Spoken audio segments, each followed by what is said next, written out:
Honour ಮಾಡೋದೊಂದು ಮಾಡಿದ್ದೀವಿ. Certificates ಆಗಲಿ, ಮೆಡಲ್ಗಳಾಗಲಿ ಮಕ್ಕಳು ಬಂದು ತಗೊಂಡಿದ್ದಾರೆ ನಮ್ಮ ಕಾರ್ಯಕ್ರಮದಲ್ಲಿ.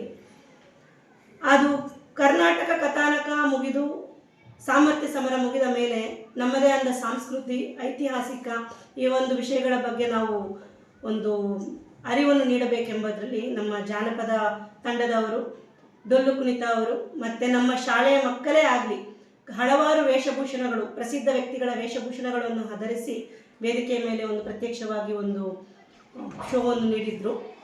ಇವೆಲ್ಲವೂ ನಮಗೆ ಒಂದು ನಮಗೋಸ್ಕರ ಅಲ್ಲ, ಇವತ್ತು ಈಸಾ ಸಂಸ್ಥೆಯಲ್ಲಿ ಬಿಷಪ್ ಸಾರ್ಜೆಂಟ್ ಶಾಲೆಯಲ್ಲಿ ನಡೆಯುತ್ತಿರುವ ಒಂದು ಕಾರ್ಯಕ್ರಮ ನಮ್ಮ ಶಾಲೆಯ ಮಕ್ಕಳಿಗಾಗಿಲ್ಲ, ನಮ್ಮ ಊರಿನ ಜನರಿಗಾಗಿ, ಬಾಗಲೂರಿನ ಜನರಿಗಾಗಿ. ಇದಂತೂ ನಾವು ನಿನ್ನೆ ಯಶಸ್ವಿಗೊಂಡಿರೋದೊಂದು ಮೆರವಣಿಗೆ.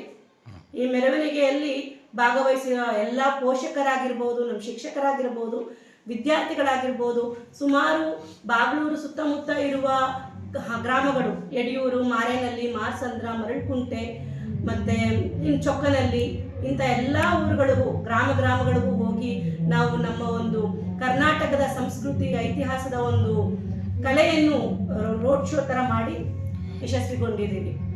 ಇದು ನಮ್ಮ ಸಣ್ಣ ಸಣ್ಣ ಹೆಜ್ಜೆಗಳು, ನಮ್ಮ ಕರ್ನಾಟಕದ ಬಗ್ಗೆ ಅರಿವನ್ನು ಮೂಡಿಸಲು ನಾವು ಈಸಾ ಸಂಸ್ಥೆಯ ತಂಡದವರು ತೆಗೆದುಕೊಂಡಿರುವ ಒಂದು ಸಣ್ಣ ಹೆಜ್ಜೆಗಳು.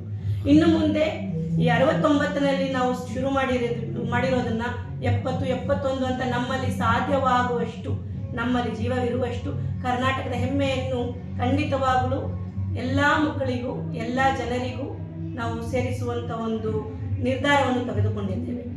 ಇದು ಇವತ್ತು ಒಂದೇ ಅಲ್ಲ, ಎಂದೆಂದಿಗೂ